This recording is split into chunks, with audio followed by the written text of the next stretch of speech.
이제 우리도 함께 자리에서 일어나서 우리의 마음과 정성을 다해 우리 하나님께 주일 예배를 드리겠습니다.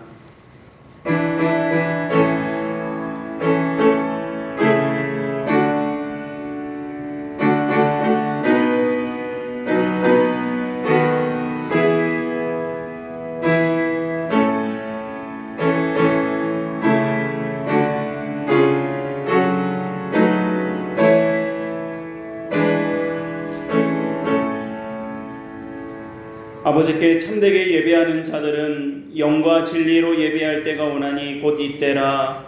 아버지께서는 자기에게 이렇게 예배하는 자들을 찾으시느니라. 하나님은 영이시니 예배하는 자가 영과 진리로 예배할지니라. 아멘. 은혜로우신 아버지 하나님, 귀한 예배의 자리로 우리를 부르시고 이 어려운 상황 속에서도 하나님께 예배할 수 있도록 은혜 베풀어 주신 것을 감사드립니다. 예배하는 귀한 심령과 발걸음 위에 축복하여 주시고 이 시간 성령의 충만한 은혜를 부어주사 예배의 기쁨과 감격과 은혜가 넘치도록 인도하옵소서. 오직 하나님께서 영광받아 주시옵소서. 우리 구주 예수 그리스도의 이름으로 간절히 기원하옵나이다. 아멘. 나는 전능하신 아버지 하나님 천지의 창조주를 믿습니다. 나는 그의 유일하신 아들 우리 주 예수 그리스도를 믿습니다. 그는 성령으로 잉태되어 동정녀 마리아에게서 나시고 본디오 빌라도에게 고난을 받아 십자가에 못 박혀 죽으시고 장사된 지 사흘 만에 죽은 자 가운데서 다시 살아나셨으며 하늘에 오르시어 전능하신 아버지 하나님 우편에 앉아 계시다가 거기로부터 살아있는 자와 죽은 자를 심판하러 오십니다. 나는 성령을 믿으며 거룩한 공교회와 성도의 교제와 죄를 용서받는 것과 몸의 부활과 영생을 믿습니다. 아멘.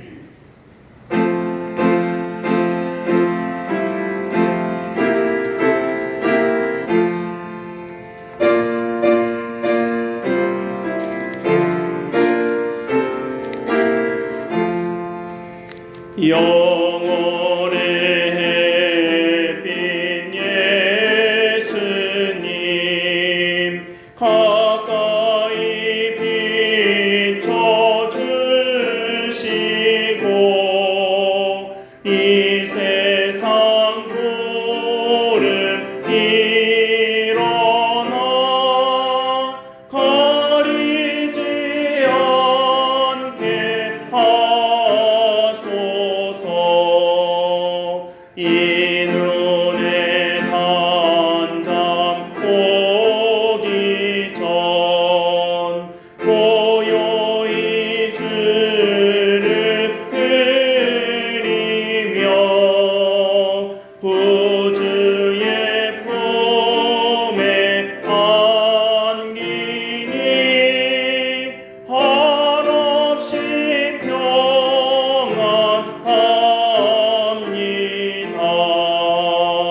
잠 깰 때 주여 오셔서 나에게 복을 주시고 주님의 사랑 안에서 언제나 살게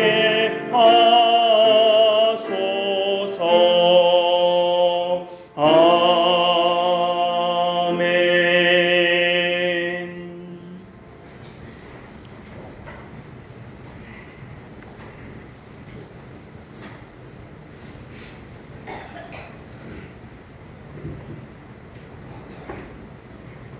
은혜 위에 사랑을 선하신 하나님, 무덥고 습한 날씨에도 성의를 허락하여 주시고 평안함으로 지켜주신 아버지를 사모하여 존전으로 나오게 하심을 감사드립니다. 고개 숙인 저희들의 간절한 마음과 정성을 받아주시오 오직 여호와께만 영광 올리게 하시옵소서. 공유를 베푸시는 하나님, 한 주간 세상 속에 살아가며 상했된 심령을 주님 앞에 내려놓습니다. 죄와 허물로 하나님의 사랑을 가리웠던 무거운 죄를 회개하며 고백하오니 십자가에서 흘리신 주님의 보혈로 용서하여 주시옵소서. 생명까지도 계속으로 베푸신 아버지의 사랑을 닮아가길 소망합니다. 성령이신 하나님, 어제 하나님 나라로 부르신 딸 김순열 권사님을 애도하며 기도드립니다. 믿음의 걸음으로 동행하여 주신 예수 사랑을 90평생 의지하며 순종으로 섬기어 귀한 권사님의 마지막을 인도하여 주시니 감사합니다.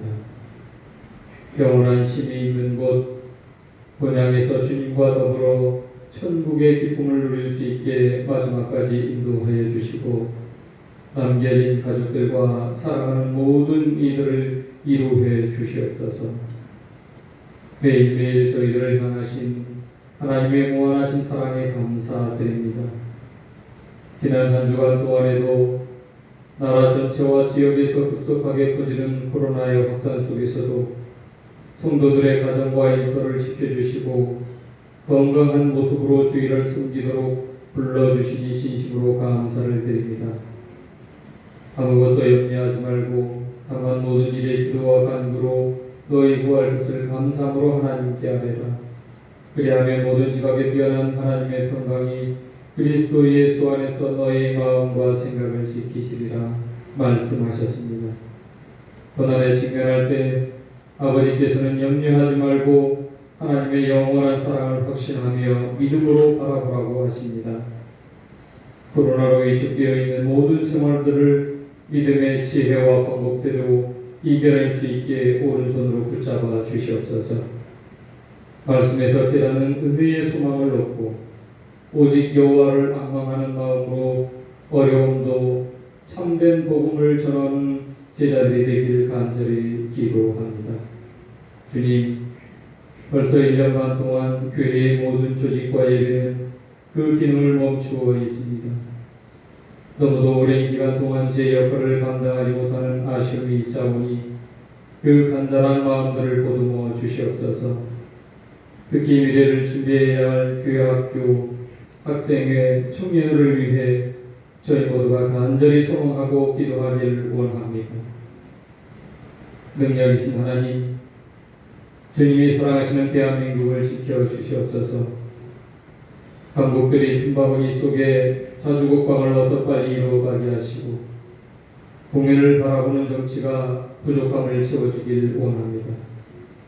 국정을 운영하는 대통령과 위정자들이 머리 숙여 고통당하는 국민들을 진심으로 바라보게 하시고 저 멀리 더 큰 어려움이 있는 북한에도 하나님의 사랑이 역사하여 주시사 공산 정권이 무너지게 하시고 민주주의로 통일되어 그리스도의 사랑과 은혜가 대한민국을 새로 세우는 위대한 역사가 이루어지길 간절히 기도합니다.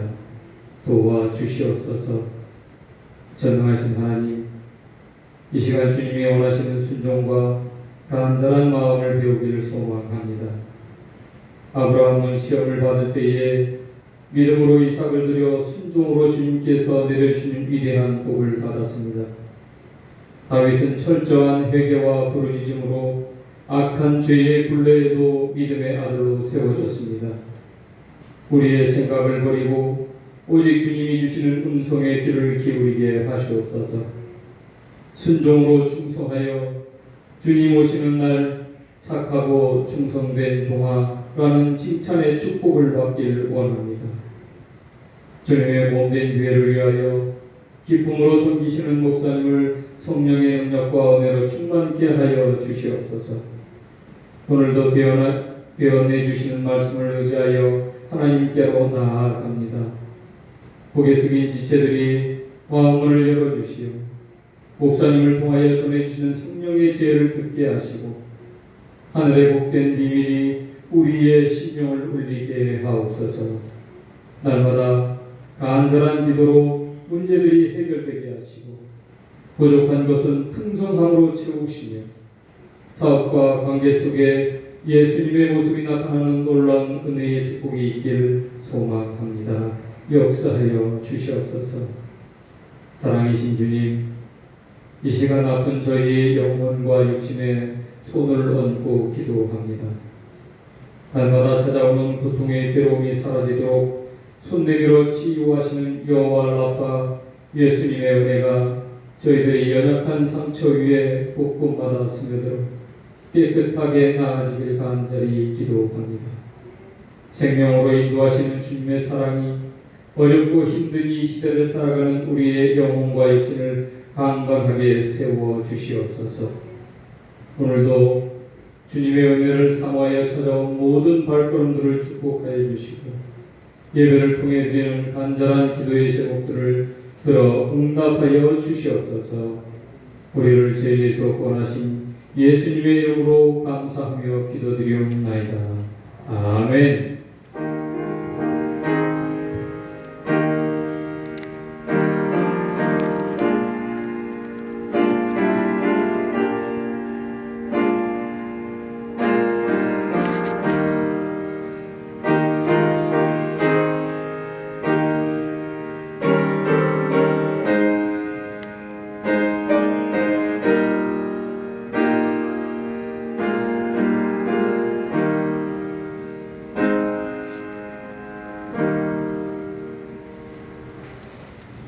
오늘 우리에게 주시는 하나님의 말씀은 사도행전 28장 23절부터 28절까지의 말씀입니다.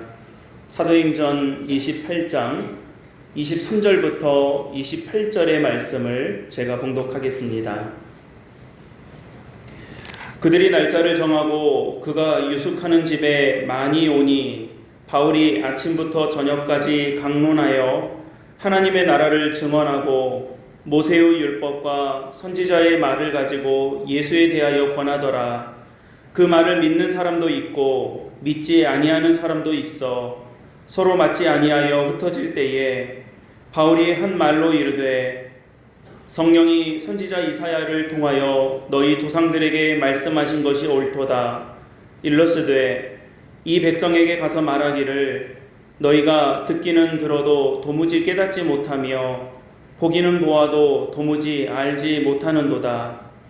이 백성들의 마음이 우둔하여져서 그 귀로는 둔하게 듣고 그 눈은 감았으니 이는 눈으로 보고 귀로 듣고 마음으로 깨달아 돌아오면 내가 고쳐줄까 함이라 하였으니 그런즉 하나님의 이 구원이 이방인들에게로 보내어진 줄 알라. 그들은 그것을 들으리라 하더라. 아멘. 하나님의 말씀입니다. 이 말씀으로 말씀의 은혜를 나눌 때에 오늘 7월의 마지막 주일 예배를 드리는 우리 모든 성도님들에게 하나님의 은혜가 함께 하시기를 주님의 이름으로 축복합니다. 우리 예배 자리에 이렇게 나오신 것 정말 귀하게 이렇게 나오셨는데요. 주위에 있는 분들과 함께 이렇게 마주치면서 인사하겠습니다. 잘 오셨습니다. 반갑습니다. 귀한 예배 자리에 나오신 우리 모든 분들을 예수님의 이름으로 환영하고 또 축복합니다. 우리는 지난 10주 동안 성령 강림절 이후 성령의 역사가 어떤 결과로 우리에게 이루어지는가에 대해서 말씀의 은혜를 함께 나누었습니다. 성령 강림절 절기는 8월 말까지니까 한 5주 정도 강림절이 더 남아있지만요. 사도행전으로 말씀을 나누는 말씀의 이 시리즈 제가 9번 토탈에서 10번의 이 성령 강림절에 관한 말씀을 나눴는데 말씀의 시리즈는 오늘로 이 말씀을 이제 정리하려고 합니다. 그 마지막 주제인 오늘 말씀의 제목은 구원받게 되었습니다 입니다. 여러분 저 한번 따라해 보실까요? 구원받게 되었습니다. 예. 누가요? 내가요. 예. 그러면 이렇게 다시 한번 해보시죠. 제가 구원받게 되었습니다. 예, 제가 구원받게 되었습니다. 오늘 마지막 주제입니다. 오늘 이 말씀을 통해서 성령 강림 이후에 우리에게 약속하신 또 우리에게 임하신 성령의 역사가 저와 여러분들에게 특별히 예배의 자리에 나오신 우리 귀한 믿음의 종들에게 함께 하시기를 주님의 이름으로 축원합니다. 여러분 식당에 갔다가 맛이 없으면 그 식당 또 가십니까? 잘 안 가죠. 뭐 특별한 경우가 아니라면 맛없는 식당은 다시 안 갑니다. 살다가 어느 장소에서 끔찍한 고생을 했거나 끔찍한 기억이 있는 곳은 다시 안 가고 싶습니다. 큰 실패를 했거나 또 경험했던 어떤 시도들, 크게 실패했던 어떤 시도들은 다시 경험하고 싶어 하지 않습니다. 하지 않으려고 하죠. 가끔 이렇게 식당에 가서 뭘 먹으려고 할 때, 나는 그거 못 먹어. 이제 이런 분들이 있어요. 그래서 왜 그러냐고 물으면, 어릴 때 그거 먹다가 크게 호되게 당한 적이 있다거나, 아니면 식중독이 아마 심하게 걸린 적이 있다거나, 그러면 그 음식의 거부 반응, 약간 트라우마처럼 이 거부 반응을 일으키는 분들도 있습니다. 다 그런 맥락인 것 같습니다. 그러니까 여러분, 우리가 뭔가 한번 실패를 했거나, 아픔을 겪었거나, 아니면 도저히 안 됐거나, 아니면 너무 재미가 없거나, 그러면 한번 해보고 그 다음부터는 안 하려고 합니다. 바울은요, 그의 사도행전 여정 가운데, 이 사도행전에 보면 이제 13장부터 쭉 그가 이제 이 복음을 전하는 여정이 쭉 나오게 되는데, 총 4번 왔다 갔다 합니다. 그것을 우리들은 1차 전도 여행, 2차 전도 여행, 또 3차 전도 여행, 마지막 이 로마로 가는 여정을 4차 전도 여행이라고 해서, 이 사도행전을 보면 4번의 이 바울의 여정이 나옵니다. 우리가 이제 여행이라고 이름 붙여서 한글로 번역이 되어서 그렇지, 말이 좋아 여행이지, 이건 불교에서 말하는 고행이에요, 고행. 너무너무 한 번 갔다 올 때마다 고난을 겪고 매를 맞고 감옥에 갇히고 고생을 했던 여정이더라는 것입니다. 그러니까 보통 안디옥 조금 아래에 있는 예루살렘을 기점으로 해가지고 이렇게 한 바퀴 돌고 오면 한 회차로 보거든요. 그러니까 한 번 이렇게 갔다 온 것을 1차 전도 여행, 두 번째는 이제 더 멀리 가죠. 이렇게 갔다 온 것을 2차 전도 여행, 또 더 멀리 이렇게 다녀온 것을 3차 전도 여행, 그리고 마지막에 이 로마로 쭉 가는 여행을 4차 전도 여행이라고 말을 붙였습니다.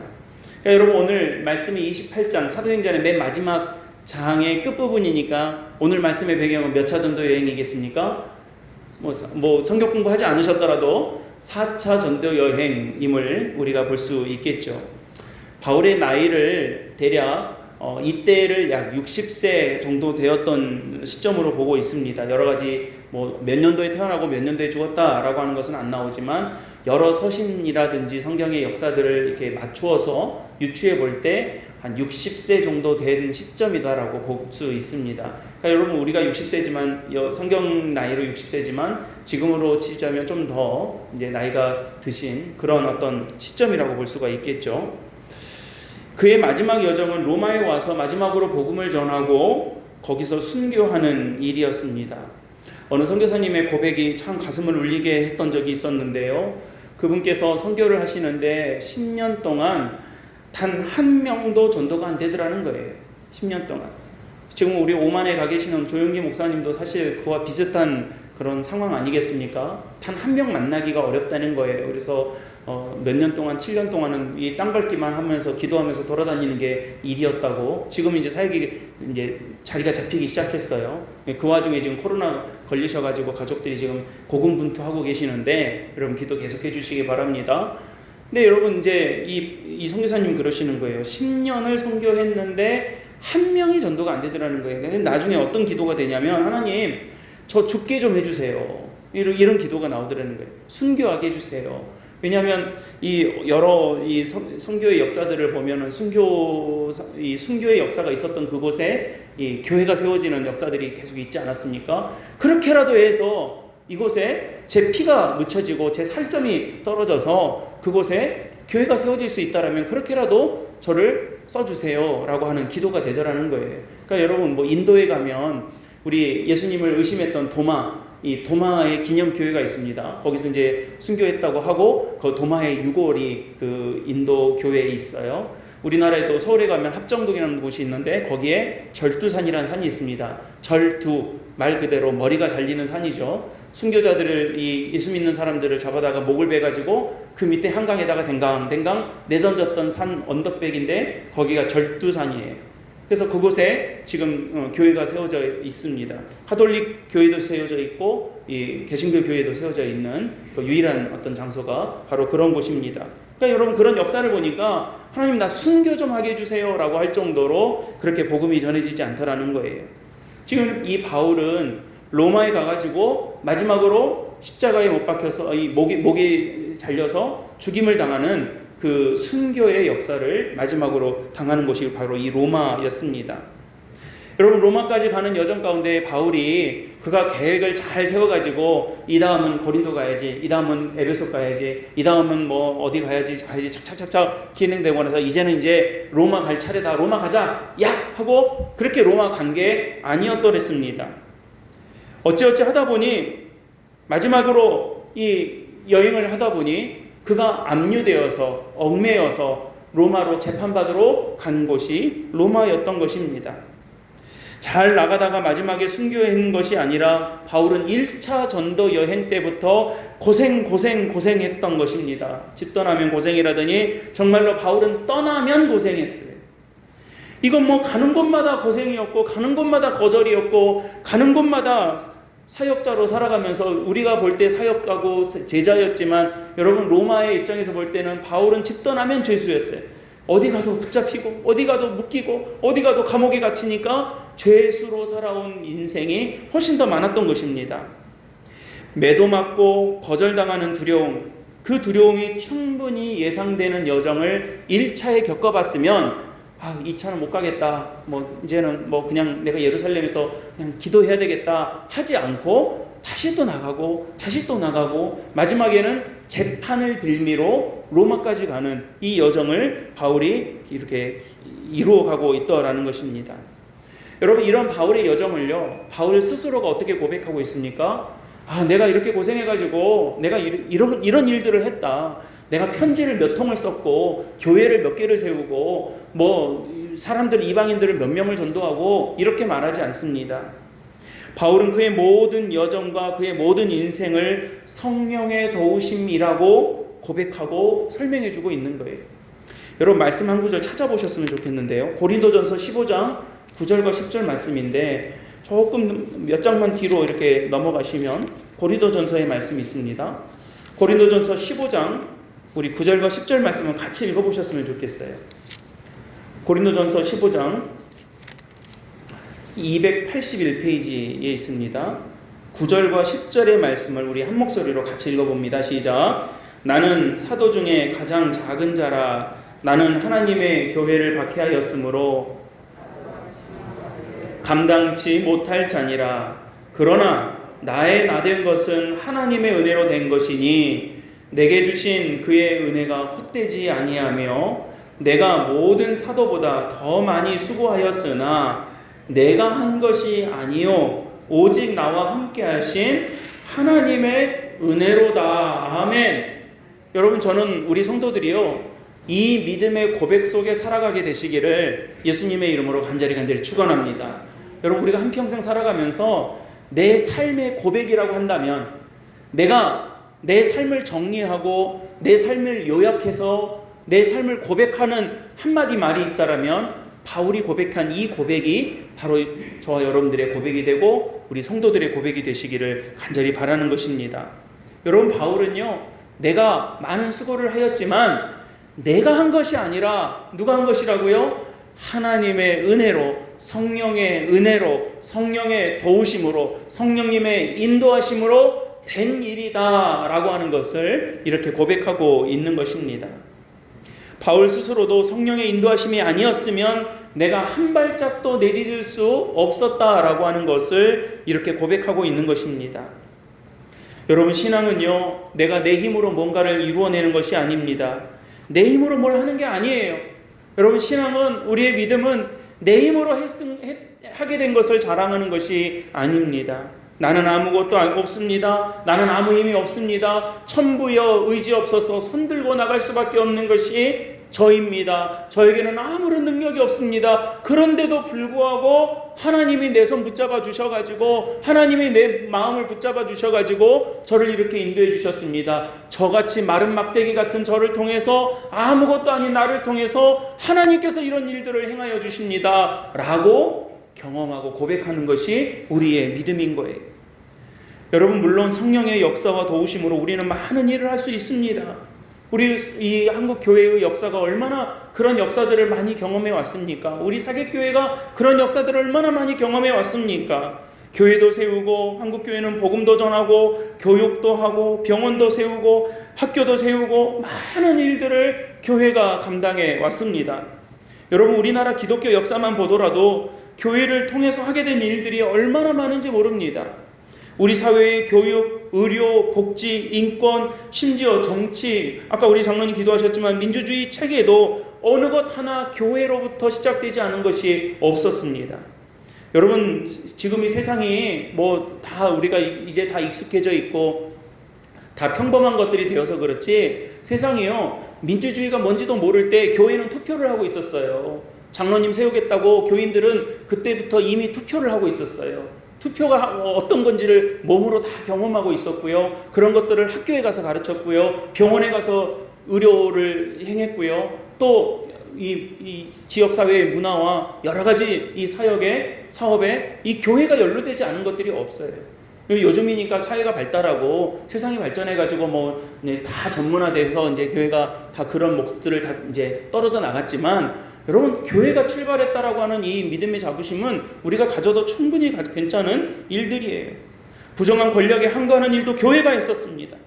그런데 여러분, 이 모든 것들을 우리가 했습니까? 우리 한번 물어봐요. 우리가 했어요? 아니에요. 여러분, 교회의 이런 모든 역사와 문화와 또 교회가 이루어온 많은 사역들과 교회를 통해서 하나님께서 이루어주신 수많은 역사들을 우리가 어떻게 고백합니까? 우리가 뭐 잘나가지고요, 우리가 뭐 힘이 모여가지고, 우리가 사람들이 뭐 몇 명이고요, 우리가 재정이 얼마고요, 우리가 뭐 지역사회에 잘나가는 어떤 지도자들이 우리 교인들 중에 몇 명이 나오고요, 이래서 우리가 감당한 것이 아니라, 교회는 지금까지 어떤 은혜와 믿음을 고백해 왔습니까? 하나님, 정말 우리는 아무것도 없는데, 우리는 아무것도 없었는데, 우리는 아무 힘도 없는데 하나님이 우리를 붙잡아 주셔가지고 우리를 이런 많은 일들을 할 수 있게 되었습니다. 하나님의 은혜입니다. 바울이 고백했던 이 고백을 저와 여러분들, 우리 교회가 해올 수 있었더라는 것입니다. 여러분, 교회는요, 이거 내가 했다라고 하는 순간 힘을 잃어버리는 거예요. 여러분 삼손을 보십시오. 삼손이 자기 힘인 줄 알고 까불다가 그 모진 이 어려움에 처하게 됐을 때 드디어 깨달은 거예요. 내 힘이 아니구나. 내 생명이 아니구나. 내 머리카락이 아니구나 라고 고백하는 순간 그의 힘이 다시 나오기 시작한 거예요. 여러분, 우리가 신앙생활하면서 이 믿음의 은혜와 도전이 저와 여러분들 가운데 항상 함께하게 되시기를 주님의 이름으로 간절히 축복합니다. 내 것이 아니에요. 내가 하는 것이 아니에요. 여러분들 힘으로 뭘 하나 해보려고 하면 우리 될 수 있는 건 아무것도 없어요. 그러나 하나님께서 하십니다. 하나님께서 도와주십니다. 하나님께서 이루어 주셨습니다 라고 할 때 우리는 힘을 얻을 수 있는 것입니다. 하나님께서 가라고 하시면 하나님께서 가라고 하시니 가겠습니다 했을 때 갈 힘이 있는 거예요. 때로는 하나님께서 가지 말라고 하실 때가 있어요. 어떨 때는 믿고 기다려라 라고 말씀하실 때 믿고 기다려야 되는 거예요. 내 힘으로 해보려고 할 때, 여러분, 여리고성과 아이성이 있을 때에 도저히 내 힘으로 안 될 것 같은 여리고성은 하나님의 도우심으로 이길 수 있었지만, 내 힘으로 충분히 해볼 수 있을 것 같은 아이성은 내가 해봤지만 완전히 깨지는, 실패하는 그런 역사를 우리가 볼 수 있었던 것입니다. 여러분, 바울이 고백했던 것처럼 수고도 하나님이 해야 할 수 있는 겁니다. 내가 수고한다고 해서 아무렇게나 할 수 있는 것이 아닙니다. 내가 맘먹는다고 할 수 있는 것이 아닙니다. 봉사와 선교와 헌신도 우리가 맘먹는다고 하는 것이 아니에요. 하나님 다 열어주셔야 하는 것이고 하나님께서 하라고 하실 때에 할 수 있는 것들이에요. 나 혼자 하면 고생밖에 아닙니다. 헛고생밖에 될 수 없습니다. 그래서 여러분, 사도행전을 뭐라고 말하냐면 성령행전이라고도 말을 하는 거예요. 사도행전을 무슨 행전이라고 한다고요? 성령행전이요. 행전이란 말이 행동을 기록한 거잖아요. 사실은 사도들이 움직이는 것을 기록한 것 같지만, 사도들의 행전인 것 같지만, 사실은 그 속을 들여다보니, 그 이면을 들여다보니 겉으로 움직인 것은 사도였지만, 겉으로 움직인 건 목사였지만, 겉으로 움직인 건 장로님들이었지만, 겉으로 움직이는 것은 성도들이었지만, 그 사도가 움직인 것이 아니라 누가 움직인 거라고요? 성령이 움직인 것들이었다는 거예요. 그래서 여러분, 사도행전을 뭐라고 하냐면 성령행전이라고 하는 거예요. 여러분, 성령이 임하시고 나서 사도행전 2장에서 성령이 임했어요. 이 마가의 다락방에 모여가지고 두려움 속에 떨고 있던 제자들에게 성령이 임했어요. 그러니까 하룻밤 그냥 이벤트로 끝난 게 아니에요. 짜릿한 경험을 하고 나 언제 몇날 며칠날 성령 받았다라고 하고 그냥 짜릿한 경험으로 나 옛날에 성령 받았었어, 나도 옛날에는 잘했었어, 나도 옛날에는 열심히 했었어 라고 하고 옛날 이야기로 끝난 것이 아니라 성령 하나님께서는 그 성령 강림 이후에 꾸준히 하나님의 일들을 할 수 있도록 우리를 도와주시고 여러분들을 도와주시고 여러분들을 인도해 주셨다라는 거예요. 그래서 여러분 지난 10주 동안에 2달 반 동안에 이 말씀을 계속 나눈 거예요. 성령이 임하신 이후에 성령 임하신 후에 하나님께서 하신 일들을 우리에게 쭉 보여주신 사도행전의 말씀들을 우리에게 보여주고 있는 거예요. 제가 이 지난 10주 동안의 설교를요 작은 소책자로 만들려고 그래요. 우리에게 굉장히 중요한 도전이기 때문에 설교 원고를 좀 다시 요약 정리해가지고 작은 소책자로 만들어서 여러분들에게 좀 드리려고 합니다. 그러니까 성령 이후에 우리가 사도행전을 통해서 되어진 많은 일들, 이런 것들을 우리에게 보여주고 있습니다. 제가 9가지를 나눴는데 여러분 뭐 다 생각은 안 나시더라도 한두 개 정도 생각나시죠? 몇 가지 있었어요? 증언하게 되었습니다. 나누게 되었습니다. 우리가 부름받게 되었습니다. 고난받게 되었지만 그 고난을 이길 수 있게도 되었습니다. 나와 다른 이들을 용납할 수 있게 되었습니다. 하나님의 일에 헌신할 수 있게 되었습니다. 경청하게 되었습니다. 보호받게 되었습니다. 그리고 오늘 그 모든 성령의 역사의 백미, 마지막 이 방점을 찍는 것은 무엇입니까? 구원받게 되었습니다 라는 거예요. 여러분, 성령께서 함께 하시면 우리는 이러한 일들을 감당할 수 있고 수고할 수 있고 구원에 이룰 수 있습니다. 성령께서 이루시고자 하는 그 최종 목표가 저와 여러분들을 구원하시는 일이에요. 저와 여러분들을 인도하시는 일이에요. 생명으로 이끌어주시는 일이에요. 여러분, 오늘 아침에 우리 김순열 권사님 90세의 일기로 하나님의 품에 안기셨어요. 오늘 아침 이른 시간에 입관 예배를 드리고 왔습니다. 지난달에 우리 김춘희 권사님 하나님 나라 부르심 받고 올해 들어 두 번째입니다. 사실 우리 교회 노권사님들이 한 분 한 분 돌아가시면 굉장히 인간적으로 아쉽고 슬픕니다. 그러면서도 큰 위로가 되고, 제가 이 장례를 집례할 때마다 정말 하나님 앞에 다시 서고 다시 서는 경험들을 이 장례를 통해서 많이 하게 되는 거예요. 그리고 우리 성도님들도 이 장례를 위해서는 항상 마음을 모아서 같이 기도해 주셔야 되는 거예요. 제가 인간적으로 보면 아쉽죠. 떠나는 이제 다시 뵐 수 없다는 것들이라든지 또 지난 추억이 있잖아요. 우리가 함께 하셨던 많은 이 권사님들과 함께 했던 여러 삶이 있고 또 그 고백이 있고 그 나눔들이 있었어요. 근데 이제 그런 거 생각하면 슬프지만, 그럼에도 불구하고 굉장히 큰 위로와 도전과 힘이 되는 건 무엇이냐면요, 이분들이 구원받았다라고 하는 사실이에요. 할렐루야. 여러분, 육신의 그 나약한 모습들은 정말 아무것도 아니겠지만 이분들이 그 영혼이 구원받았다라고 하는 사실 때문에 굉장히 힘과 위로와 소망이 되는 거예요. 그리고 장례를 진행하는 과정에서 그 위로가 가족들에게 있기를 기도하는 거예요. 여러분, 사람들이 그럽니다. 어릴 때는 잘생긴 외모가 부럽고, 젊을 때는 능력 있는 게 부럽고, 나이가 들어가면서 돈 있는 게 부럽고, 늙어서는 건강한 게 부럽다고 합니다. 한 인생이 지나가는 과정인 것 같아요. 그때 그게 중요한 시기이기 때문에 이런 말이 나오지 않을까 생각을 해봅니다. 우리 다 그런 일들 겪어가면서 또 그런 마음 가져가면서 또 그런 것들을 위해서 노력하면서 사는 것 아니겠습니까? 한 인생이 살아가는 그 삶의 여정이라고 하는 것이 대동소이합니다. 비슷합니다. 사람 사는 게 비슷해요. 그런데 여러분, 구원받지 못하면 아무 소용이 없는 거예요. 아무 소용이 없는 거예요. nothing이에요. nothing. 없을 무. 여러분, 외모가 출중하고 능력이 있고 돈이 있고 건강하면 부럽죠. 그러나 여러분, 구원받지 못하면 하나도 안 부럽더라고요. 예수 그리스도로 인해서 영원한 생명 없으면 이 땅에서 고작 100년 그거 사는 거예요. 하지만 연약한 가운데 살았을지라도 내가 구원받고 영원한 생명의 소망을 가지고 하나님 나라의 소망을 가지고 살았더라면 그 인생은 부러운 인생이에요. 끝까지 부러운 인생이에요. 끝까지 하나님 주신 생명의 길을 가는 그런 삶이 될 수 있는 것입니다. 우리 올해 들어서 두 분의 권사님이 돌아가셨는데, 돌아가신 시신을 두 분 다 봐요. 그러면 너무나도 작고 초라한, 작고 그지없는, 사실 이 땅에 다시 묻어드릴 때에는 흙으로 왔으니 흙으로 간다는 하나님 말씀대로 우리가 돌아가는 거지만, 여러분 흙을 한번 이렇게 만져보십시오. 아무것도 아닌 이 흙으로 돌아가는 이 초라한 모습, 그게 우리들의 인생 아니겠습니까?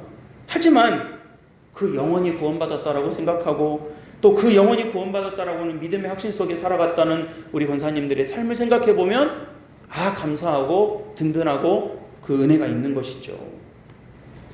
여러분, 오늘 바울의 사역이 마무리되는 이 장면에서 우리에게 마지막으로 도전을 주는 메시지는 바로 그러한 성령님의 도우심으로 말미암아 우리가 무엇을요? 구원을 받게 되었다라는 거예요. 사랑하는 우리 사귑교회 예배자 여러분, 여러분들에게 여러분들을 구원하시는 하나님의 은혜를 꼭 붙잡고 살아가게 되시기를 주님의 이름으로 간절히 축원합니다. 여러분, 다른 것도 많이 붙잡으면서 살아야 되겠죠. 살면서 우리가 붙잡아야 될 것들이 한두 가지이겠습니까? 신경 써야 될 것들이 어디 한두 가지이겠습니까? 욕심 좀 부리고 열심히 노력해서 이루어내야 될 일들이 어디 한두 가지이겠습니까? 하지만 여러분 꼭 기억하세요. 여러분들이 구원받게 되었다라고 하는 이 사실을 놓쳐서는 안 되는 거예요. 다 잡아도 이거 놓치면 다 놓친 거예요. 다 놓쳤어도 이거 잡으면 여러분 다 잡은 거예요. 우리 믿음의 사람들은 그 믿음을 갖고 승리하는 것입니다. 오늘 바울은 우리에게 그것을 보여줘요. 그리고 구원에 이르게 하시는 과정에서 명확하게 우리에게 보여주시는 하나님의 섭리를 우리에게 설명해 주고 계십니다. 그러니까 우리를 구원받게 하시려고 하나님께서 하시는 일이 어떤 일들인지를 오늘 본문 말씀을 통해서 확인하고 사도행전의 말씀을 마무리했으면 합니다. 첫 번째는요, 우리를 끝까지 인도하신다라고 하는 사실을 저와 여러분들이 마음속에 담고 믿음으로 살아가시기를 바랍니다. 여러분, 저 한번 따라해 보시겠습니까? 나를 끝까지 인도하십니다. 언제까지요? 끝까지 인도하신다는 거예요. 여러분, 바울의 최종 목표는 로마였습니다. 로마는 당시에 세계를 지배하는 권력의 핵심이었고, 바울이 수많은 이 아시아 지역, 그 다음에 이 유럽 지역을 다니면서 안디옥이며 에베소며 고린도며 빌립보며 수많은 지역을 다니면서 거기서 복음을 전하고 또 교회를 세우고, 또 한 번 세우고 끝도 아니었어요. 다시 또 왔던 길 되돌아가가지고 또 다시 살펴보고 목회자를 파송하고 이런 일들을 쭉 이렇게 바울이 해왔습니다. 근데 그가 이 모든 사역을 함에 있어서 최종 목표로 둔 것은 어디였냐면 로마였어요. 로마. 그러니까 이건 바울에게 주신 사명이죠. 바울이 로마로 가야 되겠다라고 하는 이 믿음의 사명을 잘 갖고 있었던 거예요. 물론 모든 사람이 다 로마로 갈 필요는 없었습니다. 여러분, 우리도 지금 이렇게 예배드리고 있지만요, 우리 아까 제가 조영기 목사님 말씀드렸잖아요. 조영기 목사님은요, 저하고 대학원을 같이 다니셨는데, 이분은 이 대학을 졸업하고 건국대를 졸업했는데 국문과 졸업했어요. 근데 졸업을 하고 이제 직장을 좀 다니다가 신학대학원을 왔는데, 신학대학원 처음에 왔을 때 우리 이제 왜 회사 다니다가 또는 다른 일 하다가 이렇게 신학을 공부하게 됐습니까? 하고 이제 서로 좀 묻잖아요. 근데 저는 이제 교회 목회가 처음부터 목표였어요. 나는 교회 목회를 하고 싶어서, 교회를 세우고 싶어서 신학을 했습니다. 했는데, 이 조 목사님은요, 처음부터 아예 저는 선교예요. 강남교회, 서울 강남교회 그 정병근 목사님 교회 출신이거든요. 근데 저는 선교 갈 거예요. 저보다 이제 2살 동생이에요. 저는 선교사 갈 거예요. 아주 그냥 명확하게 이렇게 목표가 있더라고요. 그래서 사모님이, 이게 이제 좀 여러분 웃으시라고 재밌게 드리는 말씀인데, 조 목사님 자기 고백이 그런 거예요. 저희 집사람이 그 외모가 굉장히 이렇게 약간 필리핀 그 계통의 그쪽 얼굴형을 굉장히 닮으셨어요. 그래서 토종 한국 사람들이 물어본다는 거예요. 혹시 이렇게 물어본다는 거예요. 그래서 아니요, 저 완전 순종 한국인이에요. 그런데 그 외모가 진짜로 딱 보면 약간 베트남, 필리핀 이쪽 분들 같은 외형을 가지고 계세요. 근데 이 조 목사님이 어떤 고백을 하시냐면, 두 사모님도 똑같은 소리 하고 계세요. 뭐라고 하시면, 하나님이 우리를 선교사로 보내셔가지고 그곳에서 이질감 느끼지 않게 하시려고 하나님이 저를 이렇게 만드셨나 봐요. 너무 할렐루야예요. 막 그러시는 거예요. 제가 처음에 제주 왔을 때, 하나님 저를 제주로 오게 하시려고 저를 고시로 만드셨나이까 그랬거든요. 그 고시니까 하시 제주도에 살 때는 편한 게 많더라고요. 그냥 이 한꺼풀 내리고 봐요. 괜찮게 봐요. 그러니까 여러분 이런 사명을 가지고요. 처음에는 이 필리핀 가고 싶어가지고 오랫동안 기도를 하셨거든요. 하나님 나를 이렇게 외모도 이런 필리핀 외모로 주셨고 오랫동안 필리핀에 대해서 이렇게 소망을 가지고 기도하셨는데 아니 덜커덕 오만 가라고 바울선교회에서 오만을 듣도 보지도 못했던 뭐 생각지도 안 했던 오만으로 가라고 덜커덕 발령이 난 거예요. 근데 그런 말씀 하시더라고요. 하나님께서 어줍지 않게 아는 데 가려고 어줍지 않게 생각하는 대로 가게 하시려면 내 한 일인 줄 알고 내가 오랫동안 기도해가지고 내가 준비한 일인 줄 알 줄 아시고 전혀 모르는 대로 가게 하셨다. 그 가서 고생했던 여러 가지 사역들을 들어보면 정말 가슴 아픈 일도 많이 있고 지금도 고생하고 계시지만 우리도 그런 마음으로 기도하고 있지 않습니까? 근데 여러분 생각해 보세요. 그런 귀한 사역을 하고 또 그런 마음을 가지고 있고 그런 또 의미 있는 일들을 할 때 저도 오만 가야 되고 장로님도 오만 가셔야 되고 집사님도 오만 가셔야 되고 그래요? 그렇지는 않아요. 주어진 사명이 있어서 그곳에 가는 것도 있고 또 우리는 우리대로 우리 선교사님을 위해서 기도하고 후원하고 또 여러 가지 일들로 함께 마음 써서 기도하는 일들이 우리에게 또 있는 거예요. 목사님은 늘 말씀하실 때 사객교회 늘 마음속에 두고 기도하신다는 거예요. 너무너무 고맙다는 거예요. 주보에 당신들 이름 실어져 있어서 성도들이 함께 기도해 주시는 거에 대해서 너무너무 감사하다는 거예요. 그러니까 우리는 또 이 사명이 있어요. 우리가 로마에 갈 필요는 없지만 로마에 가는 사명을 가진 바울이 있었던 거예요. 여러분 황수신 목사님 미얀마에 계십니다. 박준수 선교사님 태국에 계세요. 우리가 다 태국 가고 미얀마 가고 하지는 않아도 되겠지만 그래도 우리의 사명이 있고 이분들은 이분들대로에 맡겨지고 주어진 사명이 있더라는 거예요. 여러분 바울이 사명이 그랬다는 거예요. 나는 로마에 가겠다라고 하면서 그 목표를 분명히 가지고 있고 사명을 감당해 왔습니다. 그리고 하나님은요 바울이 그에게 맡겨진 사명인 로마로 가는 일, 로마에 가서 복음을 전하는 일이 완수될 때까지 끝까지 그를 인도해 주셨다라고 하는 거예요. 여러분 이 사실을 잘 주목해 보시기 바랍니다. 소위 바울의 4차 전도 여행이라고 한다면 로마로 붙잡혀 가는 과정인데 사도행전 마지막 끝에 두 장인 27장, 28장에 나옵니다. 근데 여러분 27장 앞 표제에 보면 바울의 압송이라고 적혀 있어요.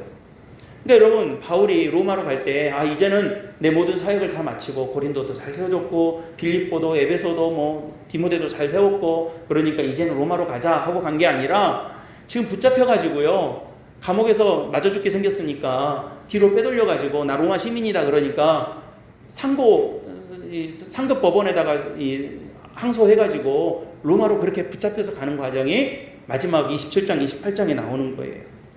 앞서 말씀드렸지만 여행이라고 하니까 좋게 가는 것이 아니었습니다.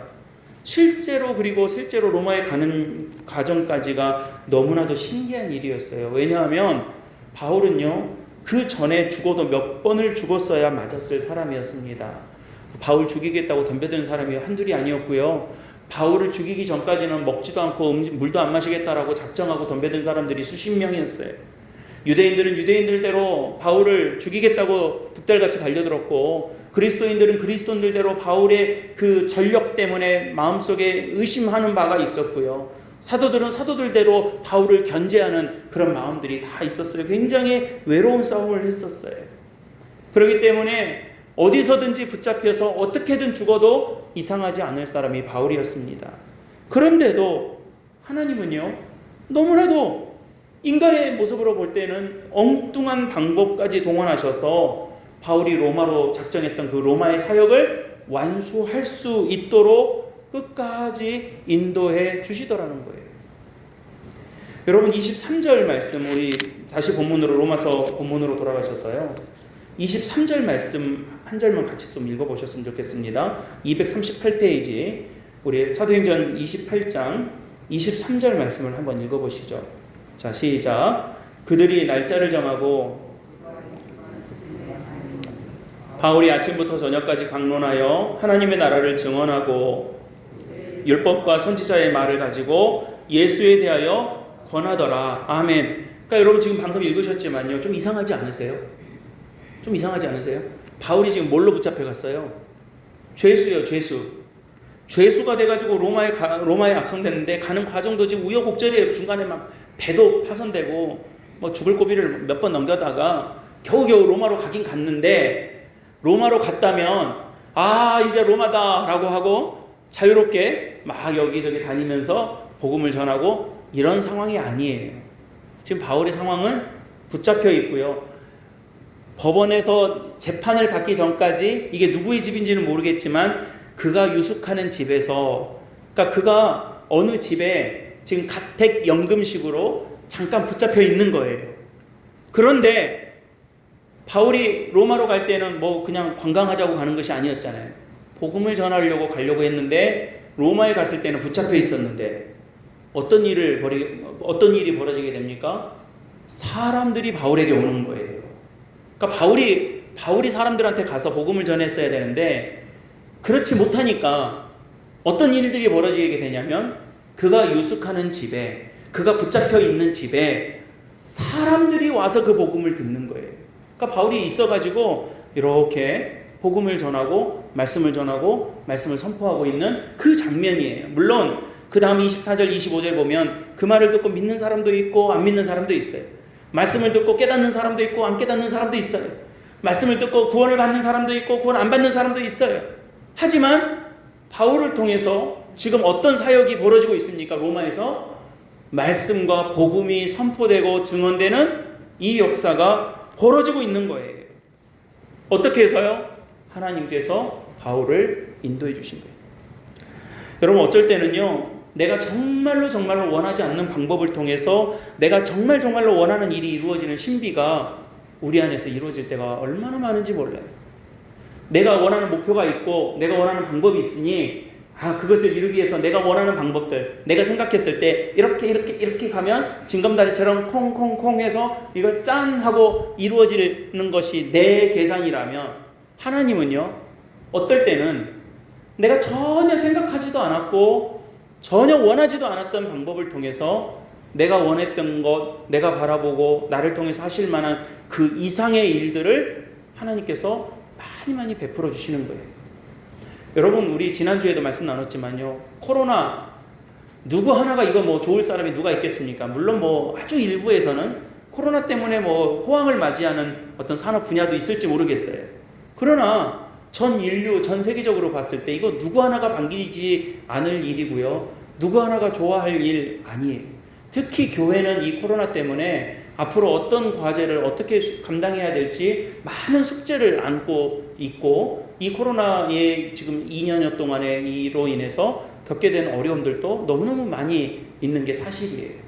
근데 여러분, 제가 지난주에도 말씀드렸지만 이 일은 우리가 조금도 원하지 않은 일이었고 조금도 예상하지 않았던 일이었고 조금도 즐거워하지 않을 일이지만, 이 일을 통해서 합력하여 선을 이루실 하나님의 방법은 우리가 기대해 보자고요.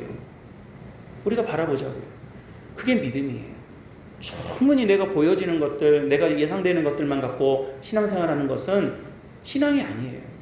하지만 내가 알 수 없고 내가 볼 수 없는 것들을 가지고 하나님께서 약속하신 일들이 이루어질 것들을 기대하고 그 인도하심을 따르는 것은 신앙이고 믿음인 거예요.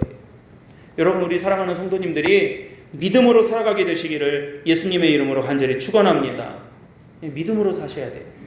그래서 여러분, 협력하여 선을 이루시는 하나님의 은혜를 기대할 수 있는 거예요. 당장 보기에는 망한 것 같은데, 당장 보기에는 넘어진 것 같은데, 당장 보기에는 앞이 안 보이는 것 같은데, 결과를 보면 하나님께서 인도해 주셨다라는 거예요. 여러분, 세례 받으실 때 다 잊어버리셨겠지만 세례 받으실 때 첫 번째 질문이 있어요. 이거 뭐 옛날부터 이거였으니까 변하지 않았던 것입니다. 세례 받을 때 제 1번 질문, 인생의 목적이 무엇입니까? 라고 물어요. 여러분들이 아마 세례 받으실 때 세례를 베푸시는 목사님과 장로님들이 아마 1번으로 이거 물으셨을 거예요. 인생의 목적이 무엇입니까? 거기에 대한 답은 이겁니다. 하나님을 영화롭게 하고 하나님을 기뻐하는 것입니다. 이것이 세례문답의 1번 답이에요. 그리고 이게 우리의 목표예요. 이게 우리의 비전이에요. 우리가 하나님을 영화롭게 하고 하나님으로 인해서 기뻐하며 살아가는 것이 우리 삶의 소망이에요. 그 소망을 갖고 있는 이상, 그 목표가 우리에게 있는 이상 하나님은 우리를 끝까지 인도하시는 거예요. 사랑하는 우리 성도 여러분, 그 은혜 가운데 살아가게 되시기를 주의 이름으로 간절히 축원합니다. 이 목표 잊지 않으면 하나님께 끝까지 붙들려 있을 수 있어요. 이 목표를 잃어버리면, 하나님을 영화롭게 하고 하나님 안에서 기뻐하는 것을 잃어버리면 우왕좌왕할 수밖에 없어요. 그러나 여러분, 우리가 하나님을 기뻐하고 하나님을 영화롭게 하고 하나님 앞에 영화로운 삶을 살아가겠노라고 다짐하고 결단하는 이 목표를 가지고 있는 이상은 하나님이 여러분들을 안 놓으신다니까요. 아멘 좀 해주세요, 제발. 아멘. 예, 우리가 그 소망 가운데 살아가는 거예요. 사랑하는 우리 귀한 예배자들이 끝까지 인도하시는 하나님의 은혜를 붙들고 살아가게 되시기를 주님의 이름으로 간절히 축원합니다. 두 번째로, 준비된 사람들에게는요, 구원의 열매를 반드시 맺게 하십니다. 여러분, 복음은 참 신비로운 거예요. 너무 어려운데 너무 쉬워요. 너무 간단한 것 같으면서도 굉장히 복잡한 것이 복음의 신비입니다. 여러분, 성경 말씀이 얼마나 많아요. 이렇게 두껍잖아요. 우리 성경 일독도 하고 뭐 성경 공부도 하고 또 말씀으로 계속 말씀의 은혜를 나누고 새벽에 하루에 한 장씩 말씀도 읽어나가고 뭐 할 때 하루 한 장씩만 읽어도 3년 3개월 걸리잖아요. 굉장히 많아요. 근데 성경이 얼마나 많습니까? 근데 이런 많은 분량의 성경을 우리가 살아가면서 한 번도 공부하지 않는다는 것도 문제이겠지만, 그래서 어떤 분들은 그래요. 아, 공부가 구원받느냐라고. 그렇지만 그러면서도 주 예수를 믿으라, 그리하면 너와 내 집이 구원을 얻으리라 라고 하는 이 단순한 한마디 주님의 말씀으로 모든 것이 끝나기도 하더라는 것입니다. 제가 오늘 말씀은 사도행전 28장 맨 끝부분을 말씀드렸지만요, 28장 시작하는 앞부분으로 조금만 넘어가 보면 어떤 이야기가 나오냐면, 바울이 로마로 이렇게 가는 도중에 배가 침몰합니다. 배가 난파를 당해요. 그래서 이제 우리 심청이처럼 바다에다 내던지자 별의별 소리를 하다가 결국 바다가 이제 침몰하게 되는데, 그게 이제 27장 끝부분이에요. 근데 28장 넘어오면서 이 배가 침몰하면서 겨우겨우 살아난 사람들이 멜리데라고 하는 섬에 이렇게 표류를 하게 됩니다. 그러니까 멜리데 섬에 들어오게 돼요. 그러니까 바울도 거기에 이제 함께 들어오게 되죠. 근데 그 멜리데 섬 사람들이, 원주민들이 좀 착했나 봐요. 이 배가 파산해가지고 섬으로 겨우 기어 올라온 사람들을 보고 좀 불쌍한 마음이 들었는지 이 사람들에게 먹을 것을 좀 주고 물을 좀 주면서 바다에서 나와가지고 이제 추우니까 우리 바닷가에 불턱이 있는 것처럼 이 불을 좀 지펴줬나 봐요. 그러니까 이제 바다에서 막 죽을 둥 살둥 헤엄쳐서 이제 나왔지 않겠습니까? 그러니까 이제 불 쬐주니까 아유 고맙다고 하면서 이제 불을 이렇게 좀 쬐고 있었겠죠. 근데 그 불 속에, 그 장작더미 속에 뱀이 있었는지 그 안에서 독사가 나와가지고 하필 물어도 누구를 딱 물어버려요? 누구 물었을지 아시겠죠? 바울을 갖다 꽉 물어버리는 거예요. 물고 가만히 계속 물고 있는 거예요. 제가 엊그제 여기서 이제 애들 데리고 산책한다고 토끼마을 쪽으로 이렇게 걸어가는데, 이렇게 어둑어둑 할 때여서 몰랐는데 우리 윤지가 뭘 이렇게 살짝 밟을 뻔했다고 살짝 넘어갔는데 가만히 보니까 움직이는 것 같아서 보니까 뱀인 거예요. 한 요 정도 되는 뱀이 이렇게 가고 있는데, 윤지가 이제 저도 모르고 애도 모르고 막대기인 줄 알고 있다가 휙 지나가는데 이제 뒤에서 차보니까 밟고 지나가 버리더라고요. 근데 저도 이제 처음 봤어요. 그렇게 그 눈앞에서 지나가는 뱀은. 근데 독사가 큰 뱀이 불 쬐니까 뜨거웠는데 거기서 나와가지고 바울을 확 물어버린 거예요. 그러니까 여러분, 사람들이 얼마나 연약하냐면, 지금 이 멜리데 섬 사람들이 착한 사람들이잖아요. 어려움에 처한 사람들을 좀 도와주려고 했던 사람들이잖아요.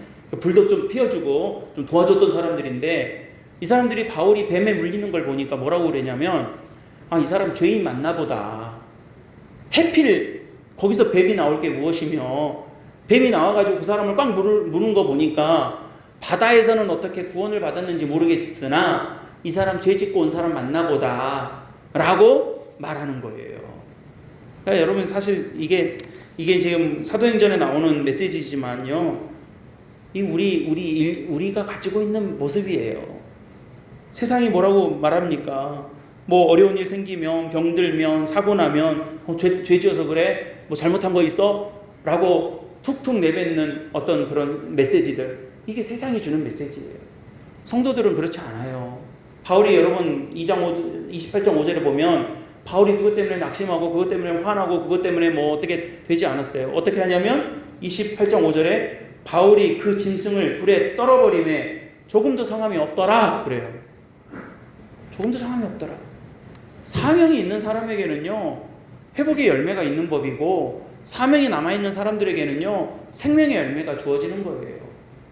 여러분, 이 믿음을요, 여러분들에게 적용시켜가며 여러분들이 살아가게 되시기를 주님의 이름으로 간절히 축복합니다.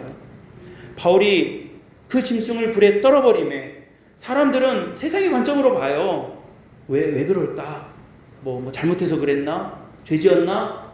아니면 또 그렇게 낙인을 찍습니다. 너의 죄 때문이다. 욥이 그랬던 것처럼, 욥의 친구들이 그랬던 것처럼, 네가 죄 지었으니까 그런 일 생기는 거 아니냐, 네가 뭐 잘못한 것 있으니까 그런 일 생기는 거 아니냐라고 하면서 나중에 뭐 하나님한테 온팡 혼나잖아요. 그랬다고. 그렇지만 이 세상이 주는 메시지지만 하나님의 사람들은요, 이 바울이 했던 것처럼 해야 돼요. 떨어버림에 하나님께서 상함이 없게 하시더라. 그래요. 하나님은 상황에서 건져주시는 거예요. 여러분, 그걸 우리가 구원이라고 하잖아요. 구원이 영어로 세이브잖아요. 세이브. 바다에서 빠지면 건져주는 것을 세이브한다고 그러잖아요. 살려주는 거예요. 물에 빠지면 그 위기에서 구출시켜주는 것, 그 물에 빠지면 그 위기의 상황에서, 죽음의 상황에서 건져주는 것, 이게 세이브예요. 세이브. 그게 구원이에요. 하나님께서 나를 구원해 주셨다라고 하는 것은 마치 독사가 나를 물어버렸는데 전혀 예상하지도 못했고 전혀 준비하지도 못했는데 독사가 꽉 물어버렸으니 나는 뭔 재수가 이렇게 없어서 이 불턱에서 불 쬐고 있는데 뱀에 물리나 한 것이 아니라, 그 상황을 겪었음에도 불구하고 바울을 살게 하시고, 독사라고 했잖아요. 구원하여 주시고 상함이 없게 하시는 하나님을 고백할 수 있게 하시더라는 것입니다. 사랑하는 우리 성도 여러분, 저와 여러분들에게 바로 이런 생명의 열매를 우리에게 주셨습니다. 여기 계신 분 한 분도 예외 없이 우리가 하나님을 바라보고 십자가를 바라보는 이상 우리를 지키시고 우리를 낫게 하시고 우리를 회복시키시고 우리를 구원하시는, 세이브하시는 하나님의 역사가 오늘 예배하는 여러분들에게 함께 하시게 되실 줄 꼭 기억하시고 믿음으로 바라보시기를 바랍니다. 시편 121편 5절과 6절 말씀에 여호와는 너를 지키시는 이시라. 여호와께서 내 오른쪽에서 내 그늘이 되시나니 낮에 해가 너를 상하지 아니하고 밤에 달이 너를 해치지 아니하리로다. 우리를 지키시는 하나님, 우리를 구원하시는 하나님, 저와 여러분들과 함께 하시는 하나님께서 우리의 사명이 다하는 그날까지, 우리의 소명이 다하는 그날까지 주님의 부르심 앞에 부름받은 저와 여러분들이 구원받게 되었음을 늘 확인하고 고백하게 하실 줄로 믿습니다. 오늘 이 예배 자리에 나오신 여러분들이 하나님으로 말미암아, 예수 그리스도로 말미암아, 저 십자가로 말미암아 구원받게 되었습니다 라고 하는 이 믿음의 고백을 우리가 늘상 고백하면서 살아가는 그런 저희들이 모두가 되시기를 간절히 축원합니다. 그런 귀한 믿음의 은혜 가운데 살아 승리하게 되는 우리 사객교회 모든 예배자들이 되실 줄로 우리 주 예수 그리스도의 이름으로 간절히 축원합니다. 아멘. 기도하겠습니다. 은혜로우신 아버지 하나님, 감사합니다. 귀한 예배의 자리로 우리를 부르시고 우리를 생명의 구원의 역사로 이끌어 주시며 하나님, 우리를 구원케 하신 하나님의 역사와 은혜를 이 시간 감사드립니다. 하나님, 기도하는 머리 숙인 귀한 종들을 구원하여 주시고 또 구원하신 하나님의 은혜를 감사하며 믿음으로 살아갈 수 있도록 주님께서 복 내리워 주시옵소서. 우리 구주 예수 그리스도의 이름으로 간절히 축복하며 기도드리옵나이다. 아멘.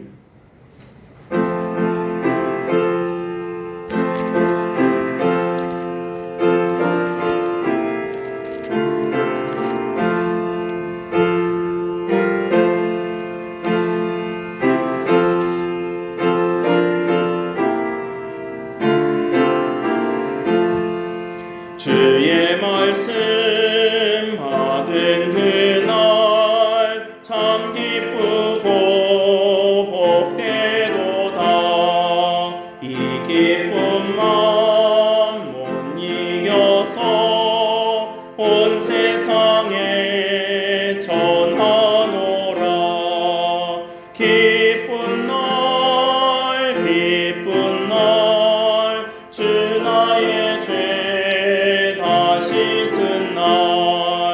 늘 깨어서 기도하고 늘 기쁘게 살아가리. 기쁜 날 기쁜 날 주 나의 죄 다 씻은 날 이 좋은 날 내 천한 몸 새 사람이 되었으니 이 몸과 마음 다 바쳐서 영광의 주를 섬기리. 기쁜 날 기쁜 날 주 나의 죄 다 씻은 날 늘 깨어서 기도하고 늘 기쁘게 살아가리. 기쁜 날 기쁜 날 주 나의 죄 다 씻은 날 새 사람 된 그날부터 평안한 마음 늘 있어서 이 복된 말 전하느니 나의 본분 삼았도다. 기쁜 날 기쁜 날 주 나의 죄 다 씻은 날 늘 깨어서 기도하고 늘 기쁘게 살아가리. 기쁜 날 기쁜 날 주 나의 죄 다 씻은 날. 아멘. 기도드리겠습니다. 사랑과 은혜가 충만하신 우리 아버지 하나님의 사랑을 감사드립니다. 주님께서 베풀어 주신 은혜에 감사하고 감격하여 주님 앞에 귀한 예물을 드리고 우리의 삶을 고백하며 믿음으로 살아가겠노라 고백하고 결단하는 귀한 은혜를 물질로 드리게 하여 주심을 감사드립니다. 이 시간 기도하고 머리 숙인 귀한 종들을 축복하여 주시고 하나님께서 필요한 것들을 필요한 때에 필요한 만큼 공급하시는 주의 놀라운 신비를 날마다 간증하며 살아갈 수 있도록 주님께서 은혜 베풀어 주시옵소서. 병든 자, 나약한 자를 주님께서 긍휼히 여겨주시고 하루빨리 회복되고 치유될 수 있는 은혜를 부어 주시옵소서. 믿음으로 살아가기를 결단할 때마다 우리를 인도하시고 끝까지 붙들어 주시는 하나님의 은총을 믿음으로 확인하며 그 은혜 가운데 살아갈 수 있도록 기쁨과 은총을 충만하게 부어 주시옵소서. 하나님, 우리 모든 자녀 손들을 위하여 기도하고 우리의 믿음의 귀한 자녀들을 위하여 축복할 때마다 하나님의 은총과 은혜가 그들 안에 충만할 수 있도록 도와주시고 또 우리 교회를 위하여 우리 사회와 나라와 민족을 위하여 기도할 때마다 우리 한국교회의 여러 기도들이 하나의 미랄이 되어 좋은 열매를 맺는 기도의 씨앗이 될 수 있도록 주님께서 축복하여 주시옵소서.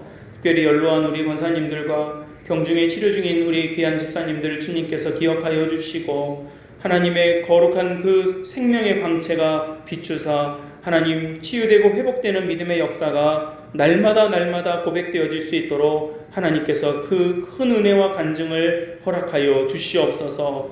드려진 예물이 선한 곳에 쓰임받을 수 있도록 도와주시고 하나님 물질로 인하여 시험에 빠지지 않도록 도우시며 우리에게 필요한 만큼을 채우시고 공급하시는 만나와 메추라기의 하나님을 우리가 살아가는 이 시대에도 동일하게 역사하고 경험하고 고백할 수 있도록 아버지께서 인도하여 주시옵소서. 감사드리오며 우리 구주 예수 그리스도의 이름으로 간절히 축복하고 기도드리옵나이다. 아멘.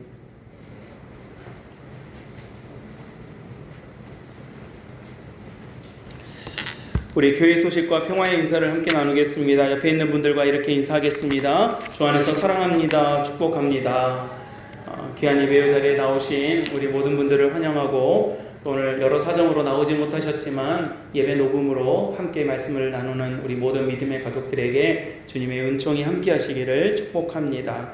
오늘은 성령 강림 후 9째 주일입니다. 성령 하나님의 임재와 은혜를 간구하면서 믿음으로 살아가는 저와 여러분들이 다 되시기를 바랍니다.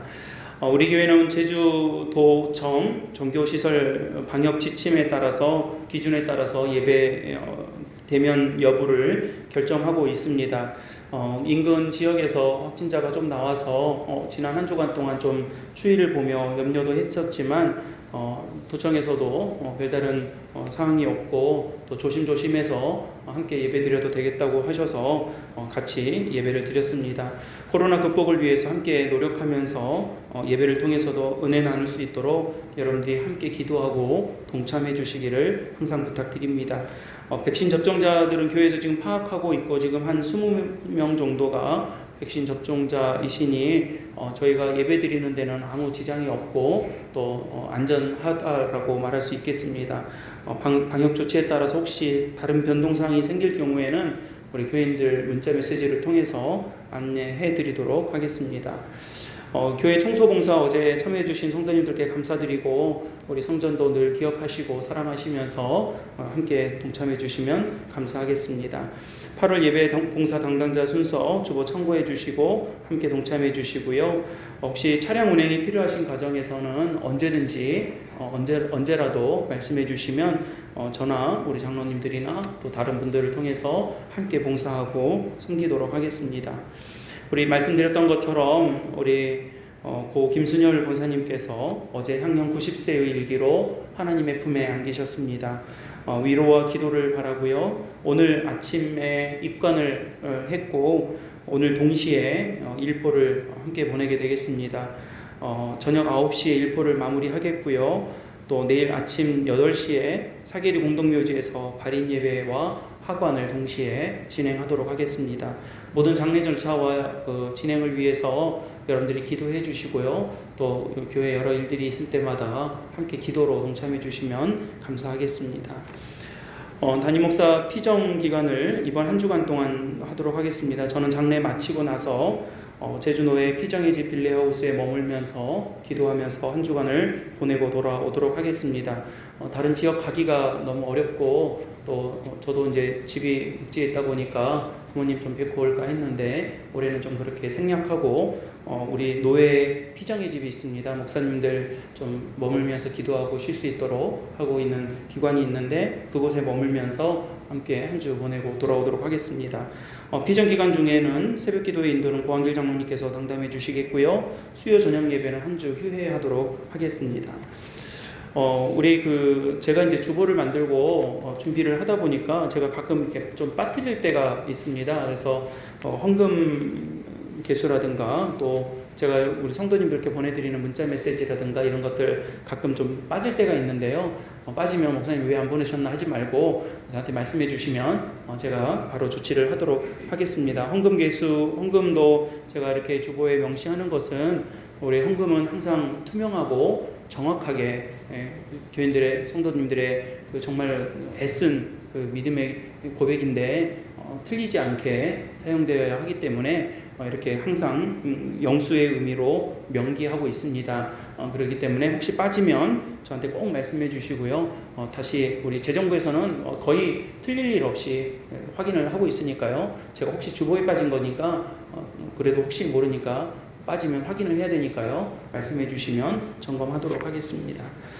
나머지 교회 소식들은 주보 보시면서 함께 기도해 주시고 교회 여러 일정들과 또 앞으로의 여러 일들을 위해서 함께 기도해 주시기를 부탁드립니다. 우리 이제 다 함께 자리에서 일어나셔서 결단의 찬송 29장 1절 부르신 후에 축도로 예배를 모두 마치도록 하겠습니다.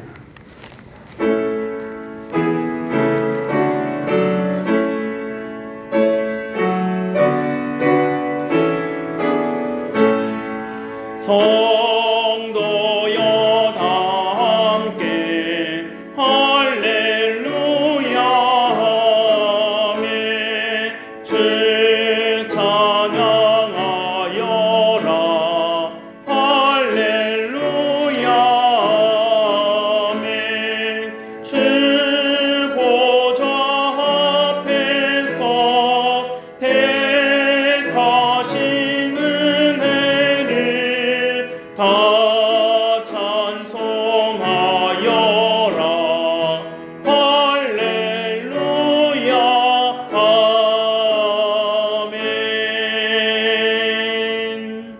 지금은 우리 주 예수 그리스도의 은혜와 하나님의 사랑하심과 성령님의 도우심과 인도하심이, 주님의 구원하심이 끝까지 우리를 인도하고 계심을 우리가 믿음으로 바라보며 성령의 도우심으로 말미암아 구원받게 되었음을 감사하며 믿음으로 살아가기를 소망하고 다짐하는 여기 모인 모든 예배자들과 또 이 자리에 함께하지 못한 우리 믿음의 가족들과 모든 이웃들과 지체들 위해 지금으로부터 영원토록 함께 하시기를 간절히 축원하옵나이다. 아멘.